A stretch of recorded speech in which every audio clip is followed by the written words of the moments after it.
friends, how's it going? Today I wanted to talk with you about how to prepare for pumping breast milk at work. And this can be a big one. I've already made a video about how I did pump at work, so some of this information might be a little bit of crossover from that, but there is some new stuff in here that I think would be really valuable and stuff that I didn't even think about when I was on maternity leave before I went back to work. I hope that this is really helpful, and if you have any questions, as always, don't hesitate to leave them down in the comments below. So let's just go back to before I went back to work. So the weeks leading up to me going back to work, I was a hot mess.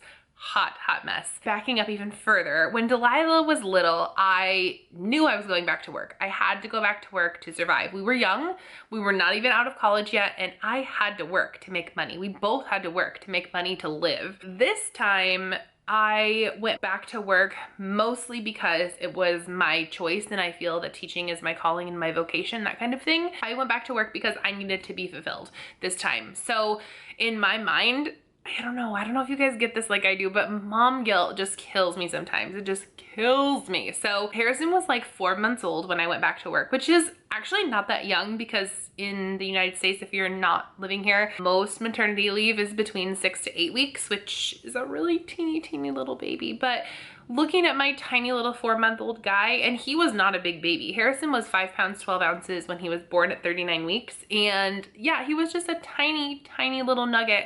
And I love our daycare provider. She is phenomenal, but I didn't want to leave him with anyone. Like, I just wanted to have him all to myself and see his little squishy face all the time. I was in tears those weeks before I had to go back to work. I was in absolute tears. Tears. I was just so sad. All I wanted to do was sit around and, well, not sit around, but I wanted to be around my kids, especially my brand new baby. It was really hard for me. So I just want to give you guys some tips that can be kind of actionable steps before you go back to work. My first tip would be ask yourself why. Why are you going back to work? And this might seem really silly because my guess is that many of you need to go back to work, but for people like me, my why was because I need to work. I am not someone that is fulfilled being a stay-at-home mom, and I don't know if that sounds crappy or what, but it's not that I don't feel fulfilled being a mom. That's not it at all. I am someone that needs things for me as well. I need things that make me think in ways that are not how to build a Lego castle or how to put together Barbie's dream house. Those are great things and I love doing those things with my kids, but I also need to be able to problem solve and think in a way that fills up my bucket, that really makes me happy. So that was my why. So the first thing you need to think about is, why are you going back to work? If it's really not something that you want, why is it happening? And I'll tell you that even when I did return back to work, there were days where I was ready to throw in the towel. I was ready to quit. And there were a variety of reasons for that, but I wanted to quit. I was unhappy and miserable, but there was something keeping me there. I actually got to shift into a job that I'm in now, which I absolutely love. So the job that I'm talking about where I was miserable was a former employment. The job that I'm in now is something that I transitioned to midway through my return to work, and I just love it. It's the perfect fit for our family and for me, and I couldn't be happier. So if I was on maternity leave now, I would be really excited, I think, to return to work, but returning to work in a miserable position was really hard on me. So ask yourself that why. If there's anything you can do to extend your maternity leave if you're feeling miserable about going back, and if you're not feeling miserable about going back to work, that's okay too. I know a lot of moms who are really excited to get back to work, and I would be now as well. So my next tip then is to determine your breastfeeding goal. Is your goal to continue breastfeeding after you start working again? Is the first thing you need to think about. And I've been on both sides of this fence. When I had Delilah, I was young and I was in college still. I was in my last semester and I was working part-time. So I didn't see how I was going to be able to juggle that schedule with a newborn, with traveling because she had a lot of medical needs at that time and appointments. I just didn't see how it was gonna work. So I pumped for her for, I wanna say it was like 6 to 8 weeks, somewhere in there. And then I stopped when I was going back to my regular schedule. But with Harrison, I had this commitment. I wanted to make it to 2 years breastfeeding. That is just something I had in my mind. I had heard that a lot of women had been able to make it to 2 years breastfeeding, but I had not heard that a lot of working moms had been able to do it. And I knew that breastfeeding was the best thing that I could do for him.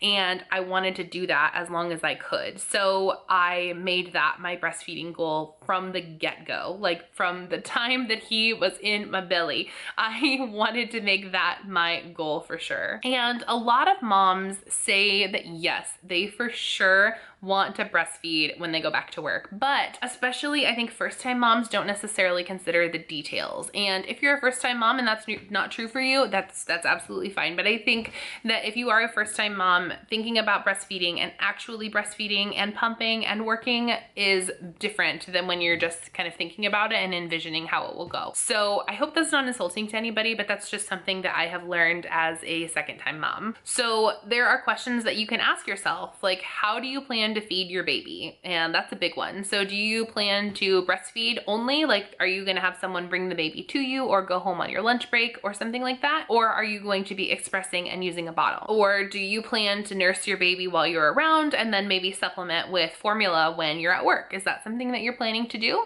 So those are all things to consider. And then overall, like how long do you plan to do it? Do you plan to do your routine for 6 months, a year, less than that, 2 years? You need to think about that.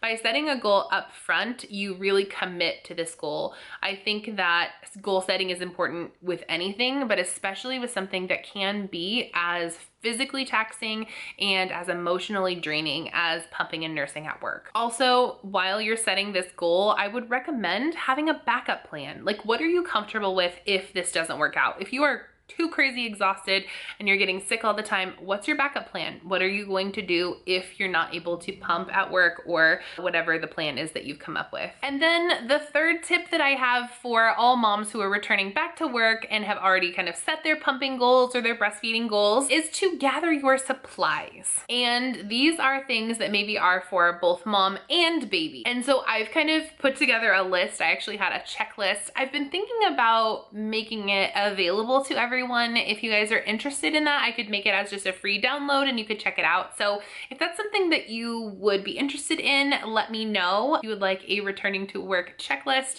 let me know and I can make that available to you guys as soon as possible. So here is my list just kind of in chatty form. So the first one is a good dual electric pump. A backup would be to also bring a manual pump. So I don't know how I would have been able to pump at work without a dual electric pump. It, number one, emptied me really fast. Well, I mean, relatively fast. It allowed me about 30 minutes for a pump session and I was able to get that done and get my milk put away before my pumping time was over. Any extra pumping accessories, and I talked about this in another video, but I actually invested in 2 pumps, one for home and one for work. So if that's something that you are able to do, I highly recommend just having one set just for work, just leaving it there and not having to worry about it. But also you do want to make sure you have extras because even if you have everything you need at work, something is likely to break, like on the worst day possible. It always seems to happen that way. So extra supplies are always great as well. You want to pick out some bottles, and let me tell you, the bottles you pick out might not be your baby's favorite. We literally tried every bottle on the market and Harrison only really liked the Komotomo bottle. That's all he would take. That's all he liked.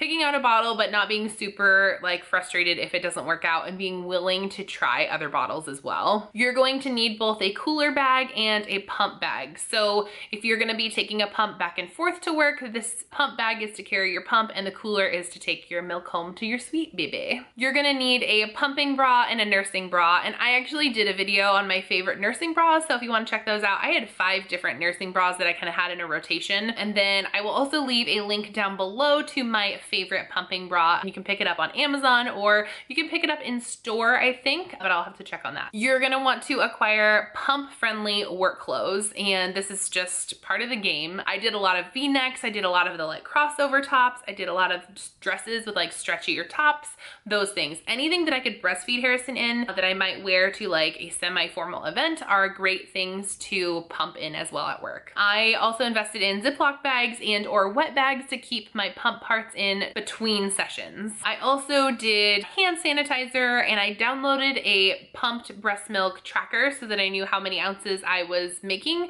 and that's just free. I can leave a link to the one that I liked down below if you guys want to check that out. And then something to sterilize your pump. Medela makes like sterilizing bags that you can use in the microwave and pump wipe down things. So those are great to sterilize your pump parts, and those are what I used. If you're lucky enough to have like a sink in your space or in your pump space, you can always just use soap and water as well. For the bottles, you're also gonna need to pick up extra nipples for the bottles because they're gonna change sizes. So you're gonna need to pick up the newborn ones, the first stage ones, and the second stage ones, or however your bottles work. So make sure you have a variety of those. I would suggest investing in a bottle warmer. For us, we just put the breast milk pouches right in the warmer, and that worked. I don't really know if that's like a safe guideline, so check on that before you do it, but that worked well for us. And then I highly recommend the bottle warmer though. It actually worked really well. We used the Kindy one, but I think they're all kind of like the same deal basically, but it worked really well. I would highly recommend it. That's not a purchase that I regretted at all. And then you want labels for your baby bottles, especially if you're gonna be sending your kiddo to like a daycare center. I didn't really need these, but I've heard that other pumping moms do need these. The reason why I didn't is because Harrison was the only breastfed baby there. Most of the other kiddos were a little bit older, and so they weren't nursing or having breast milk. So that's my list. That's my short list of things you are going to need to acquire. The fourth tip that I would give to all new moms who are planning to return to work is to try pumping at home before you go back to work, especially if you've never pumped before.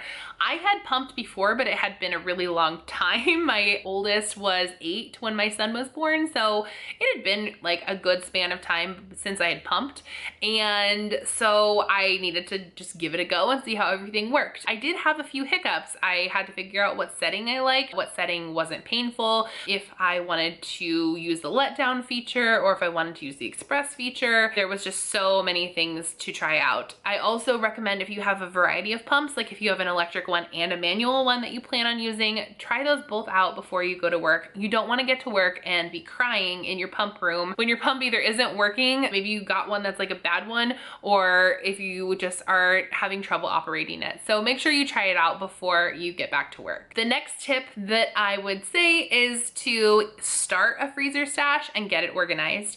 I wish I would have pumped when Harrison was like 4 days old, because I didn't think about in that moment that I would be leaving him. I knew I was going to be returning back to work, but I don't know, I was just in like new mom bliss or something like that. It was a little crazy, but I didn't really consider that I was going to need to have lots of milk for him when I went back to work. I don't even know why. I totally should have. I was prepared in every other way. But make sure you start building up your freezer stash, and if you notice that you have maybe a lower supply or like a just enough supply, which is common with most women, we tend to just make what our babies need, which is totally normal. Make sure that you are maybe trying to pump a little bit more often so that you can build up that supply and build up your freezer stash. Then my next tip with that is to also get it organized. Organize your freezer stash in a way that makes sense. So if I was pumping in the night, that milk always went in the freezer, and I would always make sure to rotate the dates through for our caregiver when he was with her, so that we could make sure to use the oldest date first so that the newer milk was able to be in the fridge and the freezer and that kind of thing. And you need to decide also how you're going to organize your freezer stash. Are you going to use bottles? Are you going to freeze in those? Are you going to use milk bags? Which kind of milk bags are you going to use? Do you want ones with the spout on them? Do you want ones that are just regular bags? All of that is really important to consider how you're going to organize your freezer stash. And are you going to need to invest in another freezer? We luckily already had an outside freezer in our garage, so we didn't have to consider that, but that is something to consider. If you are making a ton of milk, you might not be able to use your, half fridge freezer for very long. So all things to consider as you are going back to work. And then make sure that you check your first day back to work. If there's any way that you can negotiate with your job to maybe have like a soft way to return rather than just going back to your full-time job, that is really helpful. I was not able to do that, but I've heard of lots of pumping and working moms who were able to have sort of a soft return where they maybe did like a couple hours one day and then they went back half time and then they went back full time. So if there's a way that you can negotiate that, that might be something to look at. Unless just going back in full force is your jam, that might be really cool for you and that might be just what you need. So make sure that you do double check that first date though. I went to look at my calendar and like my maternity leave and I was off by a week. And I don't know if it was pregnancy brain or what, but I was off by an entire week. So I had to call HR and like figure out my actual return date. So make sure that you double check that before you go back to work. And then my last tip is to build a support system. And I've talked about this time and time again. If there's any other pumping and working moms in your workplace, grab onto them and have them help you through those first weeks. They can be really challenging. Make sure that you have a supportive partner, whether that is a spouse or whether that is a family member. Just make sure you have good support. I don't think that I could have gotten through my pumping and breastfeeding journey without support and without people encouraging me along the way. So that is everything that I have to talk about with this, with pumping and getting ready to pump before you go back to work.